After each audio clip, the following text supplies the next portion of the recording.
everyone should keep in mind the principle of Atma is also called Iruka, awareness. This awareness produces in every being the sense of I-ness. It is expressed in the term aham, I. When this I identifies itself with the body, it takes the form of amkara, the ego. This is false I, not the true I. Saira. Sai Rom, sister. Okay, the questions put forward to us. The first question is, in my everyday experiences, how can I realize a direct awareness of the all-encompassing presence of Atma? Question number 2.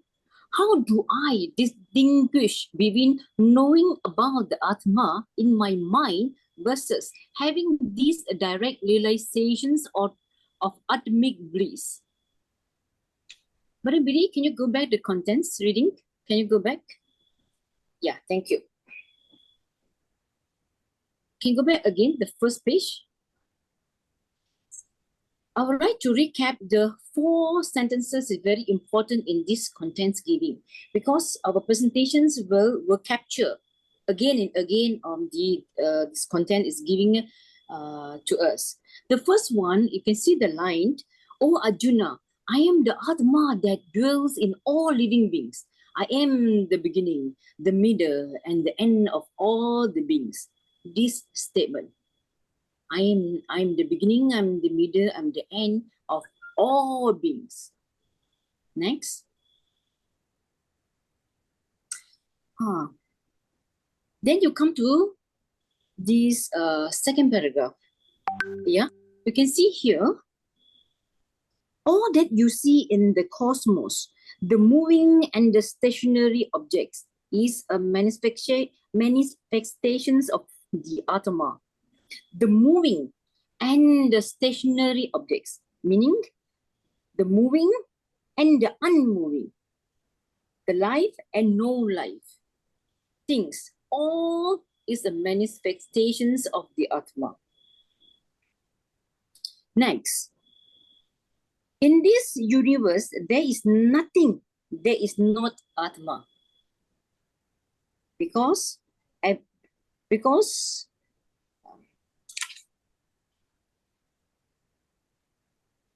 it's all resulting to one true self. The Atma is actually our true self. True Atma, they call it Atma Dhyana or knowledge of the self. We will capture this line. We will dive in depth on this line also. The next is experience. Experience the Atmananda, or we call it ultimate bliss. What is that? What is that ultimate bliss? The next line is, or we call it as awareness. These are few key words in this content given, which we will digest again and we go deep again and again. Okay, next, brother. In this universe, there is nothing that is not Atma. What man needs today is to take the resolve to realize the Atma. This is tantamount to realizing one's true self. This is called Atma Jnana, knowledge of the self. Next. Then the question is, what is Atma? Before we go further, I would like to call upon our Group 1 participants to share with us what is Atma and what's the perceptions of this keyword, Atma.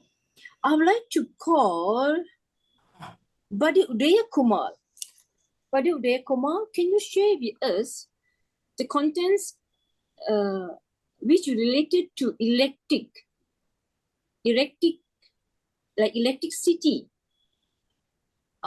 about it? Go depth and explain to us your insight. Thank you. Saira,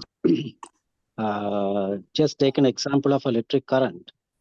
When the fan rotates, we say that there is a current flowing. When it stops rotating, we note that the absence of the current. When the bulb is on, we notice its presence. When the bulb is off, we notice its absence. The current by itself is invisible. It is nikara, formless. It activates various things and so we recognize it. So too, divinity is in all things and behind all activity. So this is the Atma in everyone. Sai Ram. Sai Ram. Thank you, Brother Jay Kumar. In a very simple way, and you have emphasized and explained to us what the Atma in everything is like a current. Thank you. Next. Everybody, next. Everybody, can you just continue from here on? Okay. Here is a small example. In this group, Swami questions, who is Murali? I am Murali, he says. Who is Ravi entered? Is I entered. Swami questions, who is Ravi? He says, I am Ravi. Who is Vipin entered? And I entered. And Swami questions, who is Vipin? He says, Gopal and I entered. It's Gopal, I am Gopal. Who is Ratnakar and I entered? Who is Ratnakar? I am Ratnakar. Murali, Ravi, Vipin, Gopal, Ratnakar. Rupanaman, very. Murali, Ravi, Vipin, Gopal, Ratnakar, their forms and names differ. But from everyone, the same answer, single answer, I came.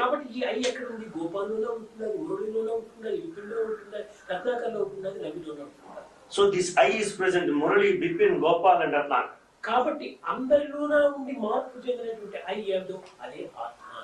That I which is present in everyone and does not change is Atma.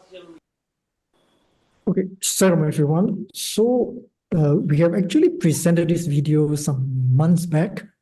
We talk about the I. Okay, it's necessary for this to replay this because why? This is something that needs time to really understand. So this is where when somebody say when we ask each of you, okay, who are you? When you say I am, the I am is actually the awareness. So each of us have got this awareness. Who are you? Okay, I'm Billy. Okay, I'm Mailing. So this I am the awareness is what Swami say the Atma. All right. So this is now presented in a diagrammatic form. Okay, I am really okay. So each of these person. Each of them, their names are different, their forms are different. Some may be tall, some may be short, some may be fat, some may be thin. Their names and forms are different. But when they answer, which someone is, okay. But from everyone, the same single answer, I comes, I comes. So I is presented in Murali, Ravi, Bipin, Gopal, and Ranaka. Okay, and Swami say this I, which is present in everyone and does not change, is the Atma. So perhaps at this juncture, we stop here for a while to see any feedback from you all, so as to whether we understand what Swami had just said. Sharon, Brother Billy. Yes, sir. It's very interesting that just three days back I got a video where the 3 times scientist who has got the Nobel Prize in 2022, they have declared that there is no particle in this universe. And it's something which is pervading all. So this video is very interesting. It's a 20-minute video. I see. Where, would you like to share the video? If you want to share this 20 minutes, because it talks about the quantum physics, like what Einstein said, theory of relativity, and then he ridiculed the quantum theory, saying that how it can be possible that one person in another part of the universe, or maybe something which is so many light years away, can know. And then finally they discovered that what is the entangled particle. And then they realize that there's no entangled part, there's no particle, there's something which is awareness. And this video tells us that today the scientists are going to believe that what is awareness and what is the Maya. So if you want, I can show it. It's 20 minutes. That's what I thought. Oh, 20 minutes. Okay. Let me see. Or perhaps let us finish this, then we play. Yeah, because it's a long, but it's a very interesting to know that after so many years of search, now the science is going to believe what our rishis and what our shastras and what Swami has said so many years back, that this whole every creation is all one, and there's no separateness between that, and that is what we are talking about. I am. I see. Okay. If you want, I can share it in the group, and I can share it to you. You can see if it is possible. All right. Okay, sure. Okay. So any other feedback? So this is very important point you need to understand. When you say I am, no, it is an awareness that answers this. So this awareness is the same throughout. Everyone has got this same awareness. And Swami said that this awareness, I am, is actually the Atma. Okay. Saram, Billy? Yes, Saram, James. Yeah. Okay. Just now our brother Manu said no particle, which is correct, because scientifically I think I read, we say there's nothing solid, everything is energy. But the other thing we also realize there is oneness, because why? There is also intelligence. Right? There is certain creativity or intelligence within that energy itself. That thing I think we understand, because from experience we know. Right? That's why those enlightened masters, they just know. Because that is oneness already. I see. Okay. All right. Sairam. Yes, Brother King. If I can continue from the same video where Swami was teaching his students, and Swami gave the example of, he calls out to Murali, and Murali says, I am here. Ravi, I am here. Bipin, I am here. Gopal, I am here. Ratnakar, I am here. They're all different forms, but the I that is in all of them is the Atma. Okay, that is good. Now, it can easily lead to a wrong understanding that each of these people, when they say I am, and they identify with themselves, morally identifies as I, morally staying in this town of this age and so on, and every one of them the same thing. Swami gave another example in the same video where he's emphasized that Atma is not the body. So he gives the example of a boy who is brought up by his mother. He's very attached to his mother, but at the age of 60, his mother passes away. And the boy is totally distraught. And he says, Ma, why did you leave me? Why did you leave me? And Swami, with a little bit tongue in cheek, says, did mother really leave you? Mother is still in front of you, although her eyes are closed, and all the senses were there before. And if she's still there, then why don't you just embalm her and keep her in your house? But you are saying, Ma, why did you leave me? In other words, you understand that the essence of your mother, the life of mother, has gone. But what is left is not mother. The body is not mother. So that was a very insightful way of teaching us that Atma is not the body. So what is Atma?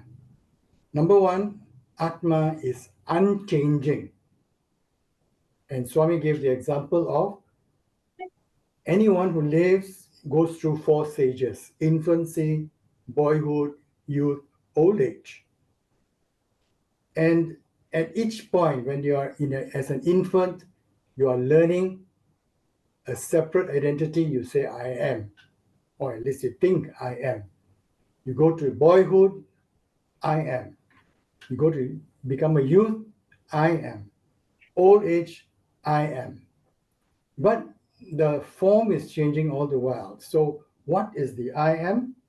The I am is that which is changeless. What is changeless is the real I.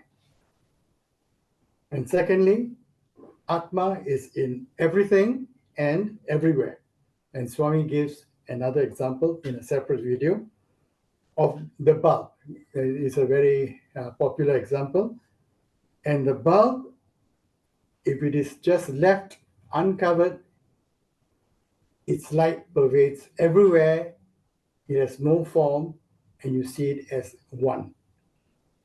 But cover that with a vessel with several holes, and light comes from so many different holes, and you perceive it as different, as multiple.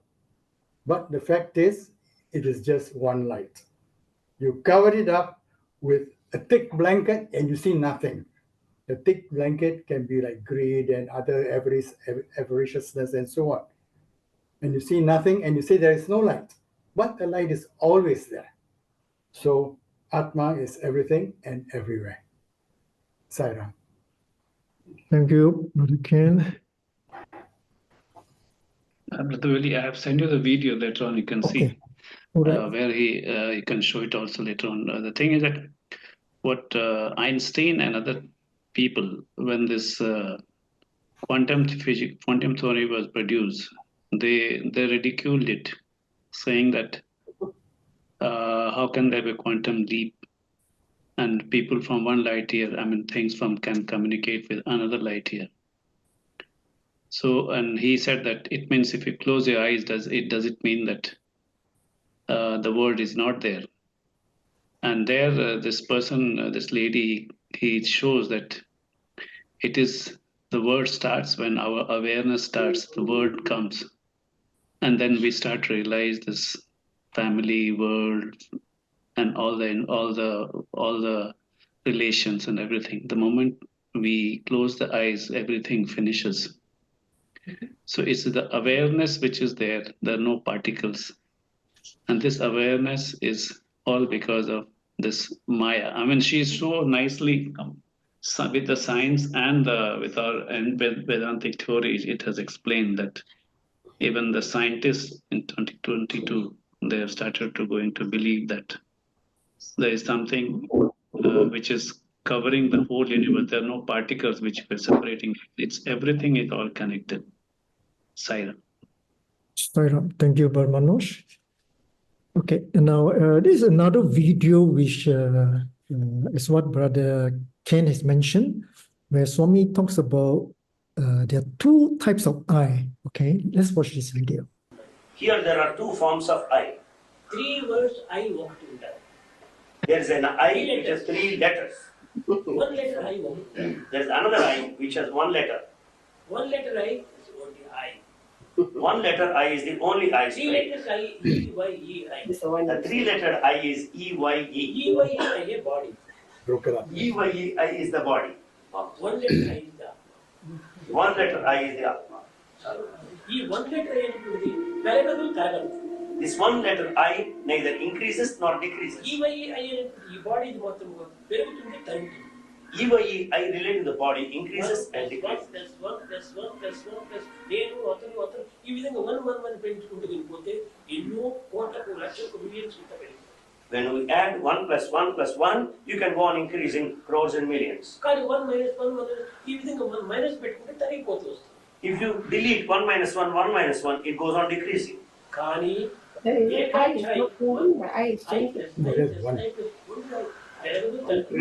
But single lettered I plus I plus I is only I. It doesn't even. This I is present in everyone. Okay. So this is where Swami was trying to explain that the I associated with the body and the mind is what we call the ego. And the I associated with divinity is Atma. And this Atma is 80% in man because of his now the impurities in his mind. Okay. So the purpose of life is to purify ourselves, purify our thoughts, purify our mind, so that this 80% will become 100%. And this is where we will then realize that we are the Atma. Okay. So any comments on this before we move on further? Saram, Billy, since you Yes. brought up the point of body and mind is ego, Yep. normally reference in spirituality, we have to be very careful of the mind, because the mind is always the ego. That's why when you reach the oneness, there's no more body, no more mind. That means no more ego. So the mind is the biggest obstacle to reach self-realization. So whatever we think, whatever we do, always has the ego there, because the mind is always there. Sairam. Thank you, Brother James. So this is where the one way to really to realize Atma is to remove the mind, not to overcome the mind. Okay. Any other comments from the others? Sairam, Yes, Sairam sister. without Atma, we are dead. The Atma only allows us to see, talk, do everything. So that's the reality. That's the truth. So no one can deny. Once you understand this, you will understand everything. Without, we are dead without Atma. Atma is doing everything. It is everywhere. Sairam. Thank you, sister. Sairam, Brother Billy, Yes, can, Sairam, you, sister. can you explain why Atma is 80% in man? I thought it's 100% all the time, whether we realize 80%. it or not. Huh? Sorry? Okay. This is from the book God and Man, written by Professor Venkataraman. Let me see if I can get it here. Maybe later, later part of the slide shows this. Where is 80% full in man, realized in man, which means it is 80% manifest in man. If it's 100% manifest in man, then we are all realized God already. I see. 100% is there, but it's only 80% fully realized in man. Okay, thank you. Thank you, brother. I think what I feel that it is that Atma is not fully 100% visible, but 20% is covered with the ego and everything. So that's why what I feel that 80% Atma and 8% in man. Because the Atma is there, but it's covered by the ego. So that's why it is not visible. So I think that 80% in man, Yeah, what Mano says is true, is the impurity, the ego there. We have to remove all that. No, actually 100% in man, if supposing the 100% realization of man, and if it is 100% Atma, it is difficult to live in the world, because it is difficult to associate, it's difficult to move. That's why even Ramakrishna Paramahamsa, who is such a realized soul, had a hook, remember? This eating habit, he had to hook something on. So in order to live in this world, there is a necessity for us to have this also. That's why in the Hindu gods, the Hindu goddesses, you see 4 hands are there. Manas, Buddhi, Ahamkara, and Chitta. So the 4 Ahamkara is a intrinsic necessity for man to survive in this world. If you take Ahamkara out, sometimes you cannot function. There's no way to function. There has to be a little bit. Then only we can live in this. That's why this 80% in man. in order for us to live. But with 80% itself is good enough, because at the final point where finally when it takes us to that merger, then you have to transcend the 20% and reach there. So it's a question about fully realizing that we are divine and we are not operating from physical, mental, intellectual, but from the Atmic chair. From that realization, you deal with your work, you deal with your family, you deal with this from a very great sense of detachment, discharging all the duties.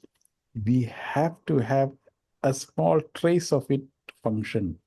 But that trace is allowing us to go to that climax. Then, like pole vault, you're supposed to push that 20% ego to the ground and then cross over the bar and reach the seat of realization on the other side. So that is the formula that is to function. I mean, to my limited knowledge. Okay. Thank you, Dr. Suresh. Can I add? Sure. I remember last time, Swami, I also mentioned here that realization, there are two levels, there are two different names. The first one is what Suresh shared, where there is no mind and no body. So if the body, those, when they first achieve this level of self-realization, they are in bliss and they wouldn't want to eat. Sometimes the mother will feed them or the disciple will feed them, you know. Otherwise, if they don't eat for a certain number of days, probably like 21 days or time, they will die, you know. Even they realize they will die. So the enlightened one is where they are awakened. They are in full bliss and yet in the world. The first one is you don't have the mind, don't have the body, and you just enjoy the bliss. But the second one, the highest one, and really enlightened one, is you awaken and yet in bliss. Two different names. I have to check out the name. Yeah, Saram. Thank you, James. But another main point to note is that, you see, we don't need to really be very worried about 80 or 100%. What is very critical is we need to just prolong the state of happiness for longer periods. So for longer time, increase and deepen the intensity of happiness. So like that, we just exercise and keep it going in a practical sense of the word. You see. Sometimes when we're acquiring for something and keep on looking, we may lose even the existing piece. So whatever we do, we be happy. Don't do what you like what you do. Follow like that Swami's teachings in every sense of the word. We don't have to worry whether it grows to 40 or 50. It will grow naturally. But our role as a spiritualist is, hey, from morning to evening, I remain as happy as I can. Hey, as morning to evening, I become as detached as possible. Hey, from morning to evening, I should not get angry. So we make those kind of resolutions, then we do not fall for this ego and this side. And we move more and more towards the right-hand side. Then the rest, I think, will take care by itself on a practical sense of spirituality. Yeah, that's why one of the divine command of Swami is be happy. Okay. And then also find reasons to be happy. Yep. So whenever we go out and look, just discover, okay, if this is making you, there must be something else that can make you happy. Then focus on that happiness. So once we keep on focusing on the right things, then there's very seldom that we can be perturbed or disturbed. Yes, you are allowed, in normal living, somebody will say something, but very quickly, I am the Atma, so I need not be insulted. So you quickly have a chance to bounce back faster. Whereas if you are not coming from the Atmic realization or not coming from that point of view, we will get stained or affected by what people say or what people affected. So like that, to keep our equilibrium all the time, which is again the definition of what Swami said. I have my own definition of devotion, one who is not affected by pain, pleasure, and all that. So he has defined it also for us. So this is what we should do. So we must move slowly from the left-hand side to come more and more towards the right-hand side. That's right. So Atma is happiness, it is bliss. So I think why Swami always stress be happy is when we are happy, we are connected with the Atma, and then there's what they call a connection, where the power of the Atma then come to us. I remember I shared one of the satsang whereby, there's this motivational seminar by this Tony Robbins, where he hype the participants, from 1 p.m. to 9 p.m. Be happy, be happy. He used something called neuro-linguistic programming, where you clench your fist and you think of something happy, So each time you clench your fist, you're in a happy state of mind. And with that, he's able to make participants walk on fire. So I think this is the secret of that is be happy. That's why so many stress too often. Be happy. Okay. Sairam, yeah. Best is to not to be happy without a reason. Last time Brother Suresh told us that causeless happiness is bliss. No, they are the same. To be happy without a reason and causeless happiness is bliss. Yeah. Right? So, Yeah. actually, we get up and you keep on smiling. Actually, why are you happy? Don't know. What is that is making you happy? I also don't know. But what is there for you to be happy about? I also don't know, but I'm just happy. There's no more cause. And Swami saying that no reason, no reason, no season for anything, and just to be continuously have that state. So now we have to look and see, every day are we going towards that direction? I think that is what is very critical. Of course, we are living in the world. There will be family members, there will be office people. All these people are arranged in this world to provide us challenges or to provide us all this. But how we respond to each of them and continue to keep our own sensibility, sanity, and peace of mind is spirituality in action. Thank you. So one way to realize the Atma is that you must know what is non-Atma and Atma. Okay, and this is a video which was the content of which was shared by Brother Ken just now. Let's watch this very short video.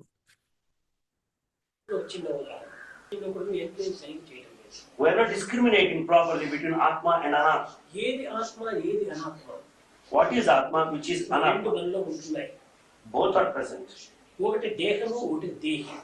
One is body dehamu, other indweller dehi. Small example. A small example. You inquire, who are you? 25 years boy. There is a 25-year boy. ఆ బాయ్ని ఒక తల్లి 48 years వరకు 50 years వరకు పిల్లలు చాలా బాగా పెంచుకొని ఎక్కువ అటాచ్మెంట్ పెట్టుకొని నా కొడుకు అని పెట్టుకుంటారు. Mother has helped him to grow up to her 48th year, calling with a lot of attachment. ఈ కొడుకు కూడా తల్లి పైన చాలా attachment. The son also equally had great attachment. ఈ విధంగా ఉండినప్పుడు కొంతకాలం జరిగిన తర్వాత like this, after some time, at the age of 60, because of sickness, mother died. The dead body was kept in front.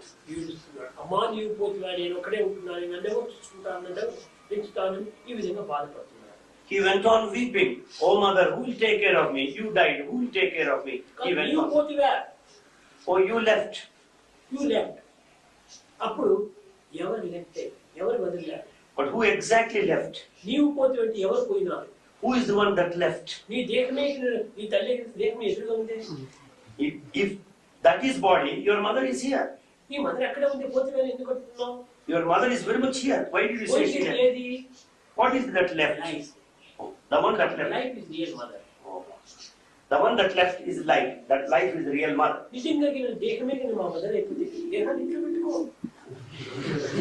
body is your mother. You can also keep it at home. Put some ice and acids and preserve it in your house.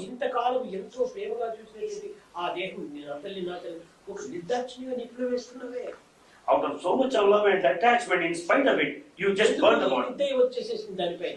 How is it that you lost all the love? This kind of loss of love is because of loss of life.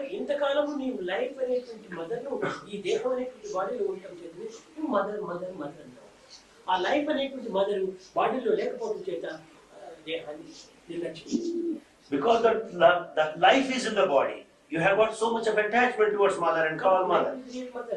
That life is real mother. So you said, oh mother, I have lost you. Who is that that's gone? The one that's gone is like body has not gone. All senses are there. But the senses do not make mother.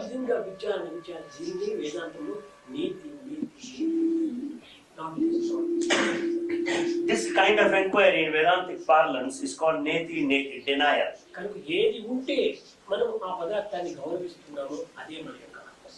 The Atma is that because of the presence of which we revere and respect.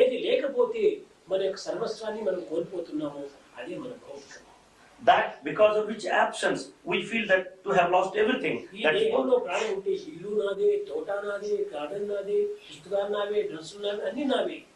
So long there is life in this body, the building is yours, the garden is yours. All the balance in the bank is also mine. The moment life is gone, this body is not yours. The garden, the building, dress cannot be yours.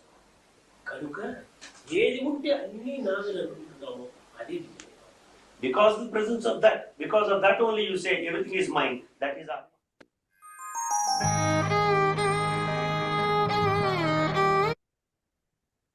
Yep. Before I go to that, okay. So any comment on this particular very insightful video?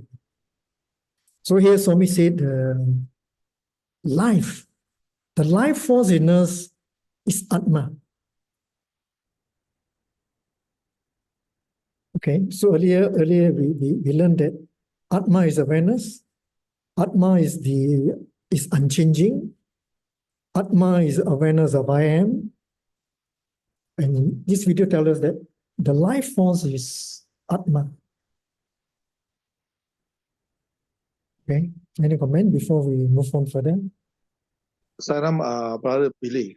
Yes. Just to share a little bit about when Sister Jeannie talked about, Dr. Suresh talked about what I call always be happy, you know. There is no reason to be happy, but you are happy, you know. Yes. So actually from experience, we also know as you evolve higher level, you become childlike. Not childish, childlike. So sometimes a little bit thing you just laugh, you know. But normal people will not realize it. Only when you're highly evolved, just you laugh and people don't know the reason. It's very natural, you know. I remember when I took the CD course, also the same thing happened to me. And then the whole group will start laughing, you know, for no reason and no season. As you evolve, you will reach a level where very little thing could be a wind just blowing and you can laugh, you know. That kind of, not yet at the highest level, but at a very high level, become childlike. So that is one thing. The other thing is, one more thing is, in fact, the day I just read, Lakshmana, Enlightened Master after Rama Maharshi. After Rama Maharshi is Lakshmana. He mentioned from young, of course, from young, he tried to practice, you know, the meditation, and then later he followed Rama Maharshi, and he practiced all the way. And then for many years he practiced, he could not reach self-realization. He could not reach, you know. He practiced all the method that he taught, all the teaching, and then he tried to practice, you know, but cannot. Until one day, of course, he went to see Rama Maharshi. One day, I think in front of Rama Maharshi, you know, Maharshi just, the eye looked at him, you know, and then he also saw Rama Maharshi. Of course, he was then in bliss. But the thing, how can he go into that bliss level? That is interesting, you know. He said, when you are ready, the spiritual heart, not the physical heart, the spiritual heart will pull you in, you know, and then you experience the bliss. Now, we understand that the spiritual heart pull you is actually the God's grace.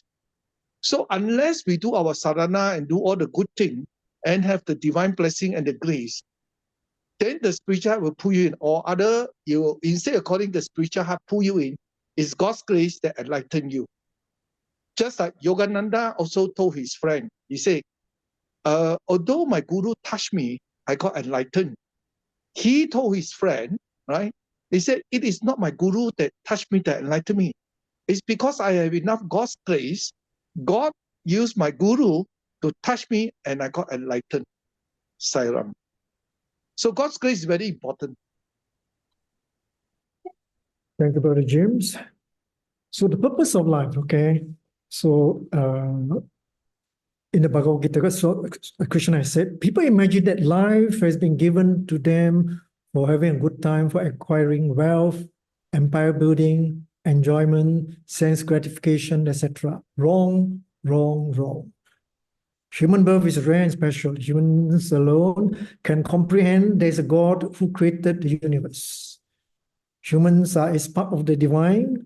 Life is given for refining and purifying human nature, cleansing it of all the undesirable traits so that one can go back to God. From God you come from, to God you must return.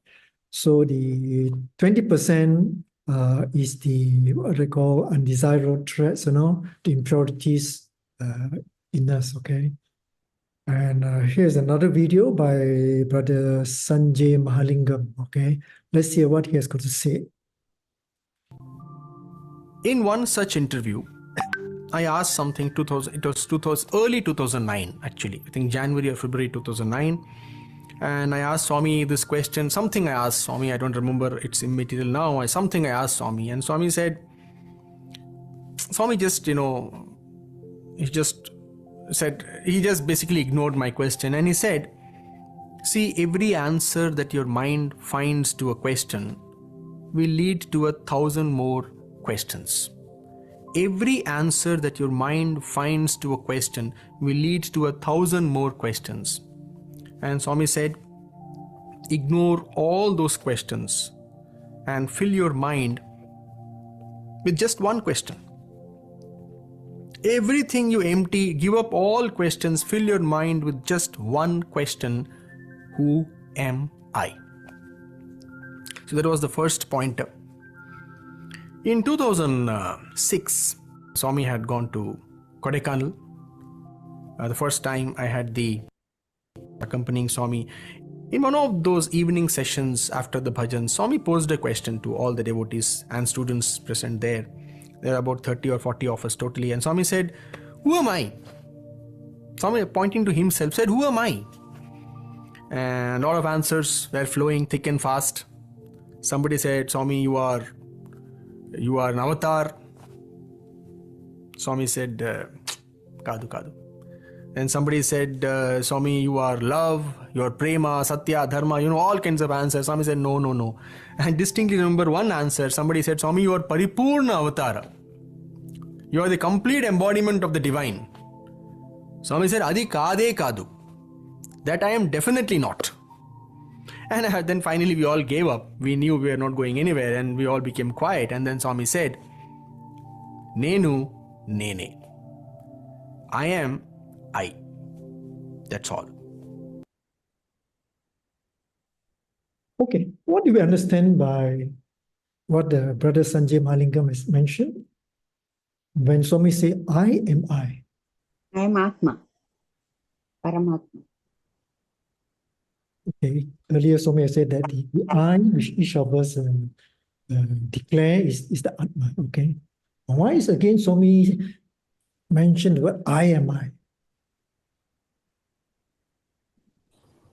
That I is Atma. Okay. Sai Ram, brother. Yes, brother. There is a lovely story of Hanuman and Rama. And Lord Rama asked Hanuman, hey monkey, who are you? And Hanuman says, when I do not realize it, I am your servant and your slave. When I realize it, I am you. And that's all. Sarah. Thank you, Berken. Saram, Billy, sorry. Yeah. Just now, Professor, I think Professor Sanjay, right? Or Dr. Sanjay? Yes, Sanjay Mahalingam. Yeah, Sanjay. We call him Brother Sanjay. Okay. Swami give the final answer, who am I? I am I. Actually, so who am I is niti. It's actually a form of meditation. So I attended the 10 o'clock Prashanti Niyam talk by Ratan La. Okay, very famous, always talk about meditation. 10 o'clock, he normally talk like every once he'll talk. You know, he emphasized so much about meditation or who am I, right? So I normally do the Soham meditation, right? So what happened was one day I wanted to meditate, and then this interests me very much. Who am I can reach the silent bliss level? The question came into my mind. I was about to meditate, you know. I said, why not I try once, you know? And he said, when you ask who am I, a lot of us will expect to have some answer. But actually, the thing is, Ratan Rai said this, when you ask who am I, whatever answer is not the answer. Whatever the answer comes is not the answer. So I tried lah.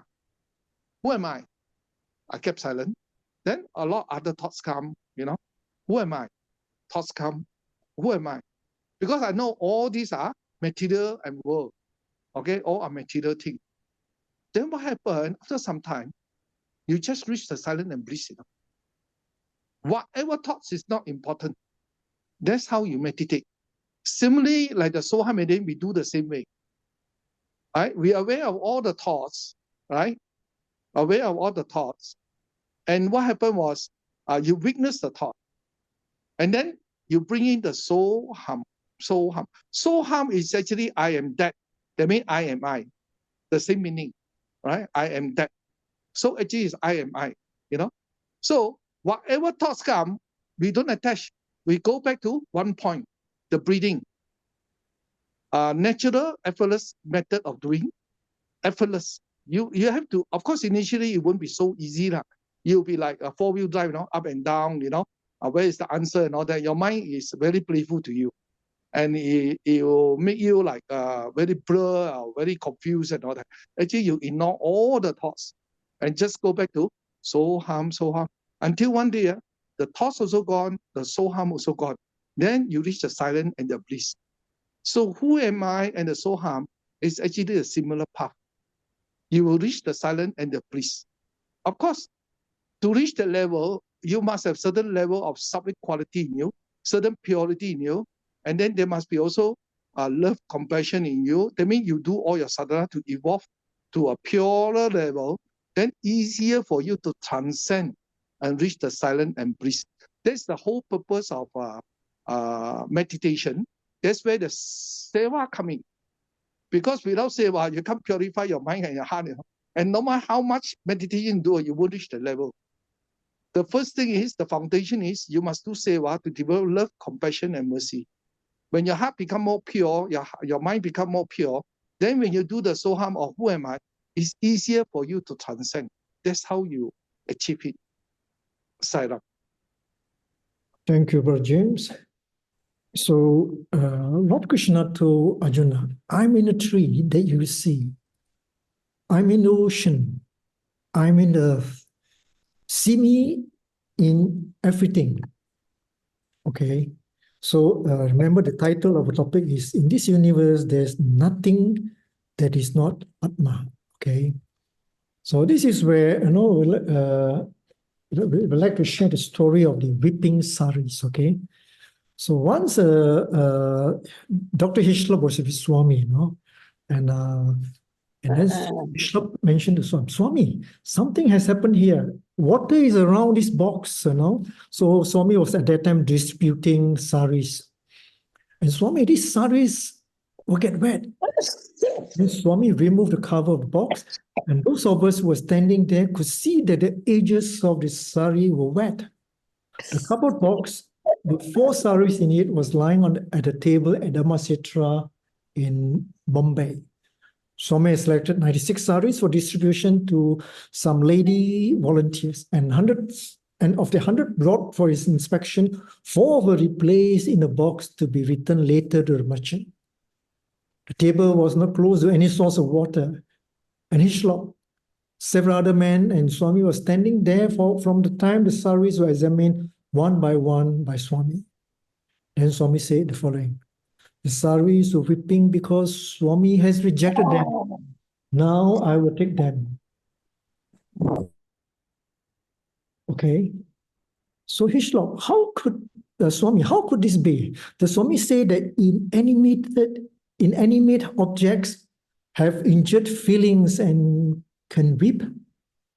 So this is a very insightful story. Tell us that even objects like saris, have what you call consciousness. Okay, as to how they are able to weep, this is again a mystery. Okay. So in another story, okay, Swami said, okay, inanimate, then Swami follow up, okay, Swami said, okay, inanimate objects are also capable of feeling joy and grief. When the bridge towards Lanka was built by the monkeys so that Rama could march to Ravana's kingdom where Sita was held captive, one last mountain peak was carried to the bridge side, but it was too late. There was no need for it. At these circumstances, the mountain shed tears of anguish, and news of this was quickly taken to Rama. His compassion was great, and he sent words that the mountain should no longer sorrow, that he would surely use it on a future occasion. And therefore, in the avatara of Krishna, it was this very mountain peak, the Govardhana peak, which youth Krishna lifted it on his finger to shelter the cowherds of Gokul from Indra's deluge of the rain. Okay, so every object, has got feeling, So even the house that we live in, the house it has got a kind of a consciousness. It has got Atma. I remember some 10 years ago when we moved from the previous house to our current house, then after that, my wife went back to take something, and she said, she could feel the sadness in the house, So the energy, the energy is able to what they call express joy as well as grief, So similarly, the cars that we drive, okay. I still remember when you want to change car, and we say, "Oh, we're going to change car." Then next day, the car will break down, And then another story, okay, where Swami was relating. This was inside the interview room. So Swami was relating the hardship, that he endured when he was a young boy. So after some time, then his student found that the walls in the room were wet. So they thought there must be some water leakage somewhere, maybe some pipes behind the wall. Okay, so they went to check. And after some time, they found nothing of that sort. Okay. And then Swami said that the walls in the room felt so sad after hearing Swami's story that they weep, So again, there's Atma in everything. Okay. So any comments on this before we move on further? And those of us who have a garden or any trees nearby there, okay, just one way to practice, what I call experiencing the Atma is to watch the tree. The tree is very still, Stillness and silence is the tree or the plant. And this plant, there's Atma inside there. It grows by itself. It doesn't move, okay? But it absorbs sunlight. It gives out oxygen. It takes in carbon dioxide. Yeah, I think I have seen a photograph in National Geography where the small rocks, they separate into a small, and the rocks which are not very, very small and quite big, and they break into small rocks. And they say that this special type of rock is like it's producing as children of smaller rocks. And we had a lady in our house, and one of my aunt. Whatever location she will plant any tree, it will flourish and grow because the amount of love she used to plant the trees and water it.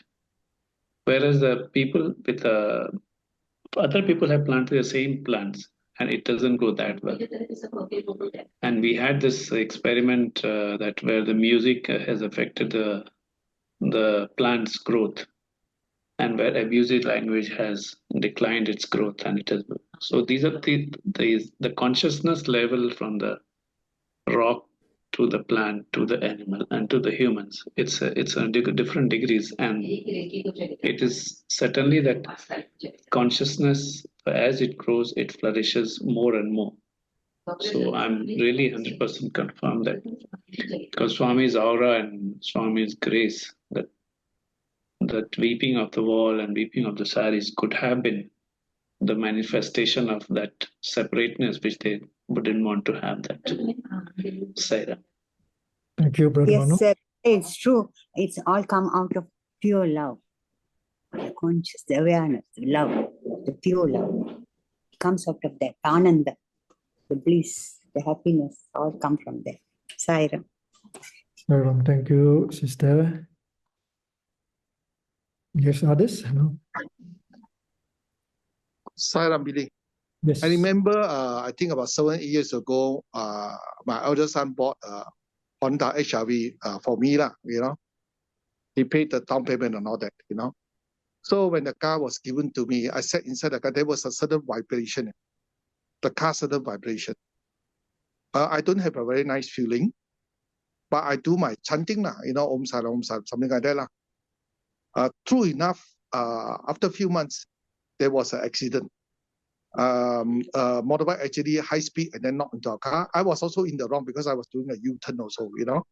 But the motorbike also in the wrong because he was speeding, you know. He overtake a car, I couldn't see the motorbike. He overtake a car and then knocked into my car, you know. So the thing was, I think probably because of the chanting also, he only hurt one of the door. So the whole door can be claimed brand new, you don't need to repair, you know, because it's only a few months old. So they changed the whole door for me. The car looked perfect, you know. So you can imagine, sit in the car, suddenly there's a vibration, you know. And then you felt there's something not so good, you know, something going to happen. And then a few months later, exactly it happened, you know, side up. Thank you, Brother James. So everything has got this consciousness, awareness, and all. So this awareness may be 100% pure, or it may be not so pure, no? So they say that when you move into a new house and buy a new house, okay, you need to cleanse the consciousness, the awareness in that house, you know, because people live in that house and their awareness is what they call permeated into the walls of the house. So that's why, you know, it's advised that, you know, then when you buy a new house, you want to stay there, it's good to do a yajna to purify the conscious, the vibrations in the house, okay? Really, not only that, you know, very interesting. I know one sister who loves antique, and she is quite spiritual. And I know also a very, his another friend sell antique. You know, both of them told me what, you know. He said, buying antique, or you go and buy an antique, right? Or you buy back an antique and sell. Be careful, you know. The antique, also sometimes got something negative, you must be careful because we don't know what was the past like. Both of them told me the same story, and I have to agree. He said, James, you see the thing very beautiful, the antique. You know, some people like to collect antique, you know, statues and all that. It has actually vibration. So both of them confirm 100%. You have to be very careful. When we buy thing or that, if it's not new, second thing, we have to be careful. Side up. Thank you, Brother James. So in the book, God and Man, okay, in one of the chapters, there's this paragraph there, Arjuna. Okay, listen to this carefully, okay? You know I are the body, though we both possess them. I wear my body like a dress, and so do you. Who is this I that is wearing the body? Arjuna, it is the immortal and the universal soul, or the Atma, that is wearing the body. By the way, there's no such thing as my Atma, your Atma, and so on. It is the same Atma that is present everywhere. wearing many dresses. There's only one Atma, period. Okay? So the Atma in you and the Atma in me and in everyone else is the same. So back to the story which Brother Ken had earlier shared. Okay, let's watch this video, okay, where Swami mentioned about this.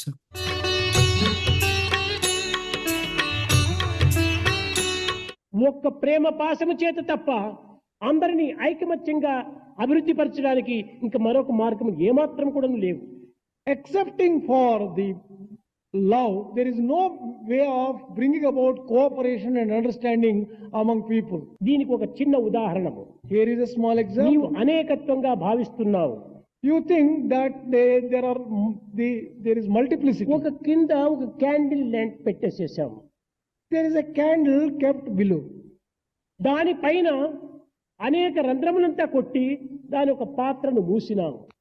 We have covered this candle with a vessel with a number of holes. అందువల్ల ఉన్నది ఒకే light అయినప్పటికీ ఆ రంధ్రముల ద్వారా బయటికి అనేక లైట్లు ఉండినట్టు కనిపిస్తుండాలి. There is only one candle light inside the vessel, but passes through the different holes and looks as though the different light. దట్టమైనటువంటి ఒక వస్త్రమును కప్పినాము. You have covered this vessel by a thick cloth. కనుకనే అందులో నుంచి ఏ మాత్రం కూడా మనకు light కనిపించడం లేదు. You have not been able to see light at all on account of this covering. కనుక మొట్టమొదటి ఈ దట్టమైనటువంటి యొక్క టర్కీ టవల్ తీసి పక్కన పెట్టమంటే you remove this thick turkey towel in the first instance. అప్పుడు అనేక జ్యోతులుగా కనిపిస్తుంది. Then you can see a number of lights. ఆ యొక్క అనేకంగా కనిపించేటువంటి ఆ పాత్రను మనం పగలగొట్టిందంటే ఒక్క జ్యోతిగానే మనకు కనిపిస్తుంది. Break that pot and then you will find only one light. అదే ఏక జ్యోతి, అదే ఆత్మజ్యోతి, ఉన్నది ఒక్కటే.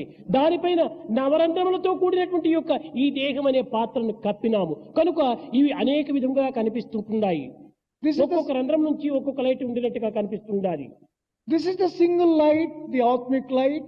This is covered by the body which has got 9 holes. ఇది అనేక జ్యోతులు లేవు అక్కడ. There are no different lights at all. ఒక్క జ్యోతి. There is only one light. కానీ దేహం యొక్క రంధ్రముల ద్వారా ఇవి అనేక జ్యోతులుగా కనిపిస్తున్నాయి. Through the holes of the physical body you see different lights. దీనిపైన మమత్వము అనేటువంటి దట్టమైన వస్త్రాన్ని కప్పిపెట్టాము. On this particular one, you have covered with a thick cloth of మైన్నెస్, మమత్వం. నాది అనే మమత్వము, నేను అనే అహంకారము, ఈ రెండు నేసినటువంటి వస్త్రం ఇది. The two clothes are the ego of I and the possessiveness of mamatva, mine. ఆ రెండింటినీ మనము తీసి పారవేస్తే you remove I and mine. తద్వారా దేహం యొక్క భ్రాంతిని మనం క్రమక్రమేణా అదుపులో పెట్టుకుంటే if we can control the body identification, ఏకోహం బహుశ్యాం, ఏకత్వమే అనేకత్వంగా రూపొందుతుంది. then you can see that one light has become many lights.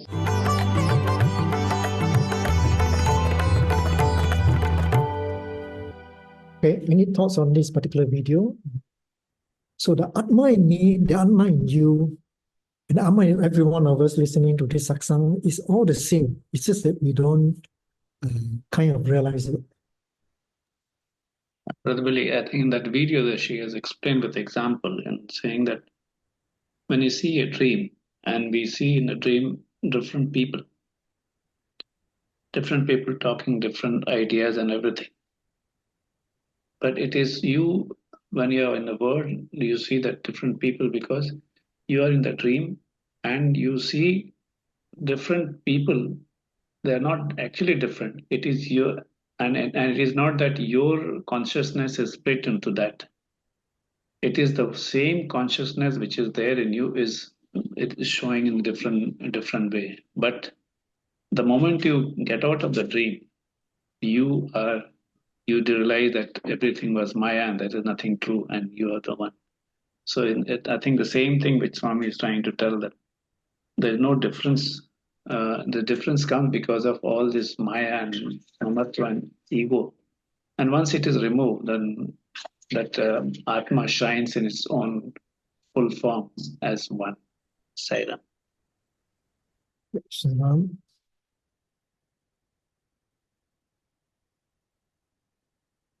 Anyone else? Okay. So this was the passage which I just came across recently. Okay. Listen to this. Recognize the divine within yourself. Open the doors of your heart. Develop love more and more. Understand the truth. Experience God. There lies the bliss. Make every effort to understand the immanent divinity. The divinity within you is covered by ego and anger. Therefore, real knowledge dawns when attachment is destroyed. Where does this attachment come from? Excessive desires lead to attachment. You may attain temporary peace by undertaking repetition of the name, meditation, and yoga. To attain permanent peace, you must develop love within. Love can turn earth into sky and sky into earth. This sacred love is within you, but you direct it in the wrong direction, and thereby it gets perverted. Develop the sacred love within you to realize your innate divinity. Okay. So this is where Swami is telling us that that the Atma inside us is love. Okay. And the purpose of the organization is to bring about the understanding of the immanent blossoming of the divinity inside us. And this divinity is love. And we used to hear somebody say, this hand of mine can turn what they call earth into sky, skies into earth, okay? And we can do it if we realize this particular love inside us. And to realize this love inside us, we must develop love.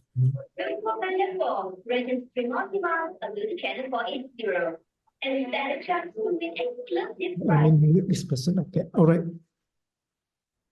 Any comments on the others before we move on?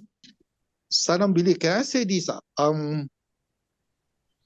Atma, when we realize, when we know our Atma or realize our Atma, that is oneness or self-realization. There is only one. Okay, so we also know that the Guru, enlightened Guru or Swami, who is God himself, is oneness, right? They always breathe there, so it's oneness. So how can you prove that it is oneness? I remember the first time interview in the private room, my family and was with Swami, and I was shocked. First time I went to India, I don't know who Swami. I joined your group. Swami came near me. And told me my deepest secret. Only probably my wife knew about it. I've never told her, I didn't even tell my wife. Swami came near and tell me, that this is your secret, the deepest secret. I got shocked my life. Then I say, Swami is beyond Guru. You see, what I call a person who do prediction and all that, they have to have time, date of birth. Swami doesn't need all this. He just come because you and him are one. Swami is in our heart. That's why he knows everything about you, even your deepest secret. So that is oneness and that is Atma. Saira. Thank you, Brother James. Yes, Sister Rajeshwari. Yes, they say the world goes round because of love. It's functioning because of love. Atma is love. It's a song say love also won't help never, hurt never. You have to develop love in spirituality. Then only there will be unity and you can experience the oneness. For that you have to practice and first you have to understand, practice and experience it. Maybe we Saira. Sister, thank you. Saira, brother. Rama. I think the very important sadhana in this very subtle talk, the whole discussion is very subtle, We are talking about what's going on within us. And within us, there is another anatomy. The anatomy consists of so many areas which we have got to transcend, and what we transcend are supposed to be what we are discussing now here, and we have got to cross over by synthesizing or like freezing this area so that we get a correct path, and that is discretion, that is intelligence, usage of intelligence, discretion, and detachment. We got to make our way. So to talk on this subject, for a discussion is all right, but for personal sadhana, I humbly feel that it would be good if we were to go inward in silence. In silence, like what we are doing the first week and third week of every month. We have the silence sitting for half an hour. Like that, we should try and practice daily in order to experience what we are searching for, so that we can come out of it without getting hurt or hurting others, with love as the medium, in order to appreciate the goal. So silence helps. Meditation is very good. And it's experiential. It's experiential. This experiential thing is something which we can treasure through good discipline, self-discipline, because once you sit for silence, you are on the path of self-discipline. Nobody tells you to do, you do it. The next thing, if you want to sit longer, it always comes with the love for it. You're passionate about it. And then what you're looking at is, you're looking at a certain goal, and you are trying to transcend all those areas.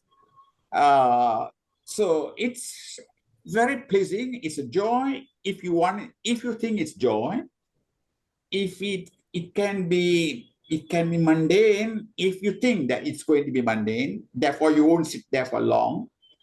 But you have got to bring yourself terms to appreciate it, to have this experiential thing. You go into silence. I think you would see that much more clearly. But we must understand that the theoretical part, which is in fact the truth, is we are a divine spark, part of the divine spark. We are the Jivatma, therefore we are divine within. And we have been born together with Maya and the Vasanas. Karma comes in. And we have got so many challenges or duties to perform. And in the course of we doing it, we are caught by the Maya, which leads us through a path of delusion. Because Swami says, that is the work of Maya. So how are you going to come out of it? It is to distinguish between the real and unreal. What's the real? The real is the I. The I inside you. The big self, capital S, big self. So the small self is you going into the deeper self. And the connection is I and I. You answer the question, who am I? I and I. So to transcend that, to go through these delusions, you have to use your intellect, your discretionary power, your detachment, your inquiring mind to sit and get it done. It's not like doing or finding a solution in mathematics or a science experiment. This is subtle area, which is not taught in schools, but Swami has brought the knowledge to us, and we use Swami's grace all the way to get to the point. So to that, he has told us what to do with like the 9-way code. He has told us what to do regarding the food, regarding how to manage our health, and you got to have good sleep. You have got to you have to have all the necessary needs in order to assist you along this path, which comes from your own love in search of this beautiful path of transcending to the real. Brother Sairam. Thank you, Brother Rama.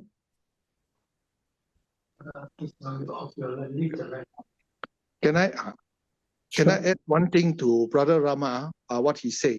Actually, what he said are very good, almost cover everything. Except there's one thing we always probably misuse the word or didn't use the right word. Brother Rama said we try to transcend. Now, to transcend, there is no time except to practice the silence and meditation until it evolves to that level, including all sadhana. Similarly, some people say, I'll try to meditate. There is no such thing as to try to meditate, except meditate. Very important now. Try to meditate and meditate are two different things, Try means the mind is there. Meditate means you are actually learning to surrender already. So don't use the word try. If you are a meditator, if you are learning meditation, just practice daily and don't ask for anything. It will come at the day with other sadhana. Sairam. Sairam. Okay, so we have finished the first part of the what they call satsang today. Okay, is try to understand what is Atma.